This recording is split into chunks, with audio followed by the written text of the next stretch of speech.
छेना जदि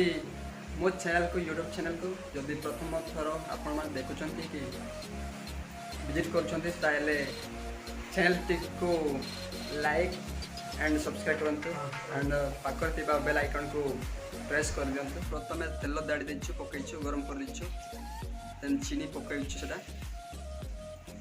चीनी कोन पाई माने टिके मटन टिके रेड आइ जीवो गोटा मसला पकई देलु माने लवंग सब सब तापरे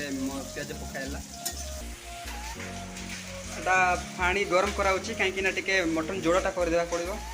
एटा गरम कर सारा पर आप देखी दे पारे प्रेस कुकर रे पूरा मटन की आड़ू करा जाइए तो यहाँ खाइब तो कहीं मटन जोड़ करा जाए से पानीटा गरम कराई तो किसी समय पर एटा भी पानी डालवा पड़ो पानी थोड़ा बसाला कहीं गरम होगा पानीटा तो आउ पुणी से बसाला कहीं गरम होगा पानीटा तो आउ पुणी से बसी डाकुटा दे देछु ए गला पूरा फाइनली आमे ता 3टा सीटी मारला पर आमे खाई देबो।